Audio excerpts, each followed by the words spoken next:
கள்ளக்குறிச்சி விஷச்சாராய சம்பவம் தொடர்பாக சிபிஐ விசாரணை கோரி ஆளுநரிடம் மனு அளிக்க பிரேமலதா விஜயகாந்த் அவரை சந்திப்பதற்காக அந்த சந்திப்பானது நிகழவிருக்கிறது. விவரங்களை வழங்குகிறார் நம்முடைய செய்தியாளர் வினோத். வணக்கம். இது பற்றிய விவரங்களை பதிவு பண்ணலாம்.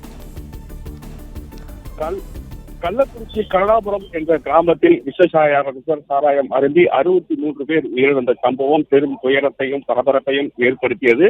இது குறித்து தமிழக அரசானது தனிநபர் ஆணையம் அமைத்து தொடர் விசாரணை நடத்துவதற்கு தேவையான வழிமுறைகளை செய்து வந்த நிலையில் இந்த விசாரணையின் மீது எந்தவித நம்பிக்கையும் இல்லை என்றும் இது தொடர்பாக சிபிஐ விசாரணை நடத்த வேண்டும் என தேசிய முற்போக்கு திராவிட கழகத்தின் பொதுச் செயலாளர் பிரேமலதா விஜயகாந்த் சற்று முன்னதாக சென்னை கிண்டியில் இருக்கக்கூடிய ஆளுநரை சந்தித்து அது குறித்து விசாரணை அளிப்பதற்காக மாவட்ட செயலாளர்களுடன் தற்போது அங்கு வருகை தந்திருக்கிறார். இன்னும் சற்று நேரத்தில் தமிழக ஆளுநர் ஆர் என் ரவியை சந்திக்கக்கூடிய அவர் இது குறித்து தேவையான நடவடிக்கைகளை எடுக்க வேண்டும் என்பது மட்டுமல்ல, இது தொடர்பாக 13 கோரிக்கைகளை முன்வைத்திருக்கக்கூடிய அந்த அறிக்கையானது அவரிடம் சமர்ப்பிக்கப்பட்டு தேவையான நடவடிக்கை எடுக்க வேண்டும் எனவும், அதே போல் தமிழக அமைச்சரவையில் இருக்கக்கூடிய அந்த மதுவிலக்கு பிரிவை பார்க்கக்கூடிய அமைச்சர் மட்டுமல்லாமல் பல்வேறு அதிகாரிகளில் இது குறித்து தேவையானவர்களுக்கு நடவடிக்கை எடுக்க வேண்டும் என்பது குறித்த அம்சங்கள் குறித்த கோரிக்கைகள் அவரிடம் முன்வைக்க உள்ளார்.